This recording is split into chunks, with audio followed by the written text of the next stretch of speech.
올해 첫 독도 방어 훈련인 동해 영토 수호 훈련을 15일에 시작하였습니다. 이번 비공개로 진행되는 상반기 독도 방어 훈련에는 해군과 해경함정 및 항공기를 비롯하여 공군 전력이 투입되는 것으로 알려져 있는데요.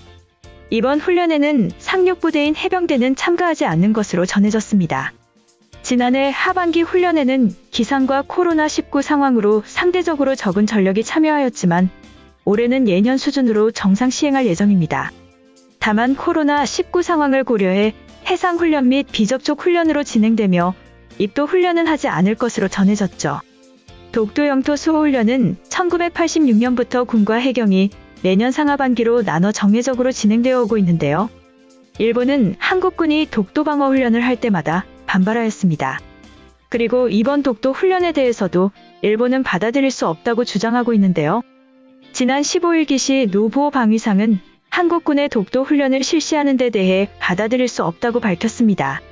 지난 15일 지지통신 등 일본 언론에 따르면 그는 이날 기자회견에서 한국군이 동해 영토 수호 훈련을 실시하는 것과 관련하여 일본 정부가 한국 정부에 항의하였다고 밝혔죠. 기시 방위상은 다케시마가 역사적 사실에 비추어도 국제법상으로 일본 고유 영토이다. 도저히 받아들일 수 없다. 극히 유감이다고 말하였습니다.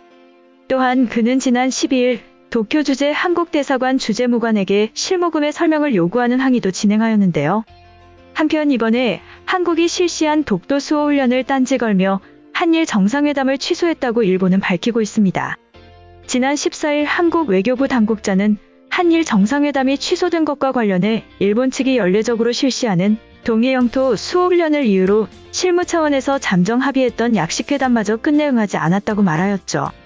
하지만 가토 가스노부 일본 관방장관은 사실이 아니라고 반박하고 있지만 소식통에 따르면 일본은 이를 핑계 삼아 한일 정상회담을 취소한 것으로 알려졌습니다.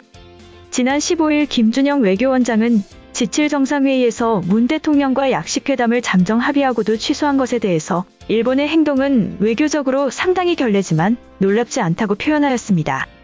김 원장은 언론과의 인터뷰에서 일본은 항상 한일 정상이 만나기 위해서는 조건을 달았다며 지적했는데요. 김 원장은 일본이 소위 말하는 세 가지 선결 조건을 항상 내세웠다고 말했습니다.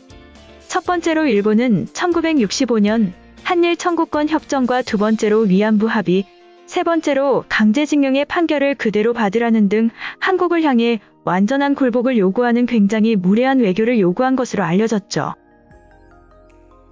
즉, 일본은 한국의 항복을 전제로 만나겠다고 한 것입니다.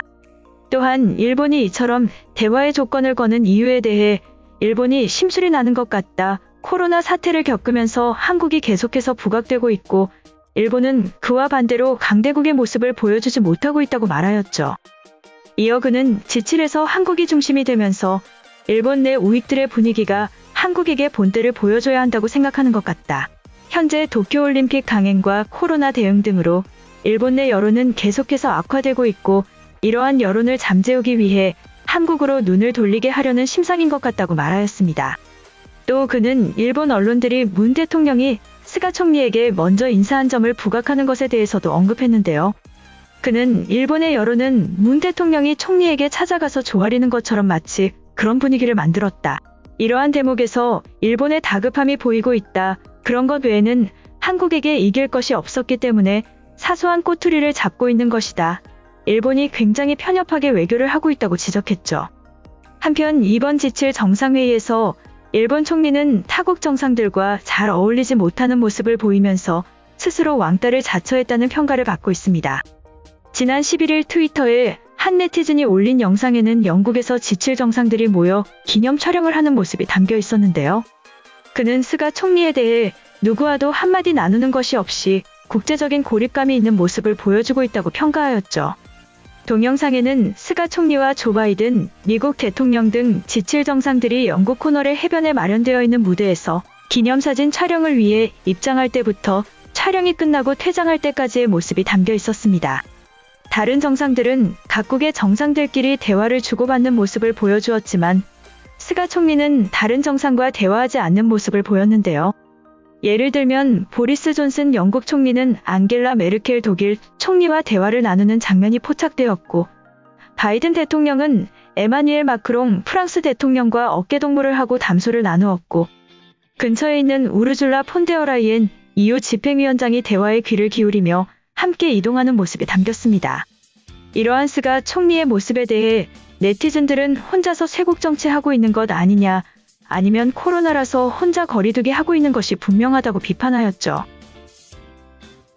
네티즌들은 이어 일본 공영 NHK가 관련 소식을 전할 때 스가 총리를 일부러 다른 정상들 가장 중앙에 배치된 장면을 사용하였는데 실제는 이와는 완전히 다르다고 비판하였습니다.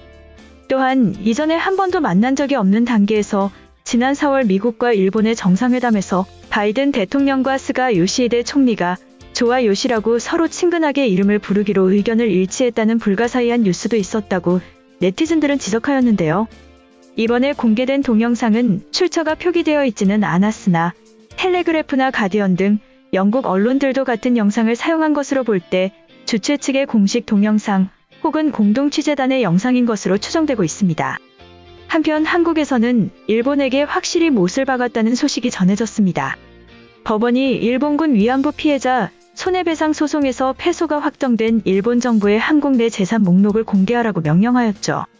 지난 15일 법조계에 따르면 서울중앙지법 민사 51단독 남성우 판사는 지난 9일 채무자는 재산 상태를 명시한 재산 목록을 재산 명시 기일에 제출하라고 밝혔는데요.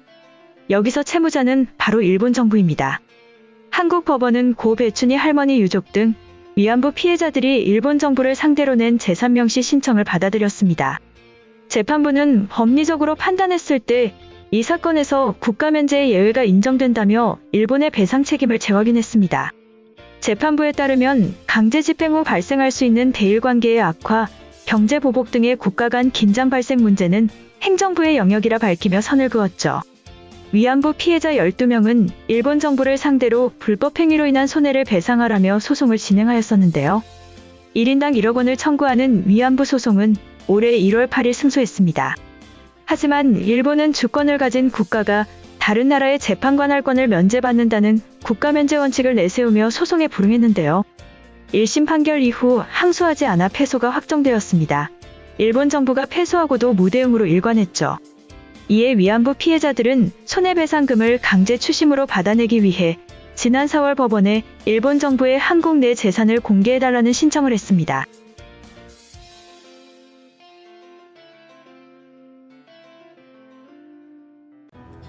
이번 영상은 여기까지고요. 제 영상이 도움이 되셨거나 세계 속 반응 더 보고 싶다 하시는 분들은 구독과 좋아요, 알람 설정까지 부탁드립니다. 다음에 또 봐요. 안녕.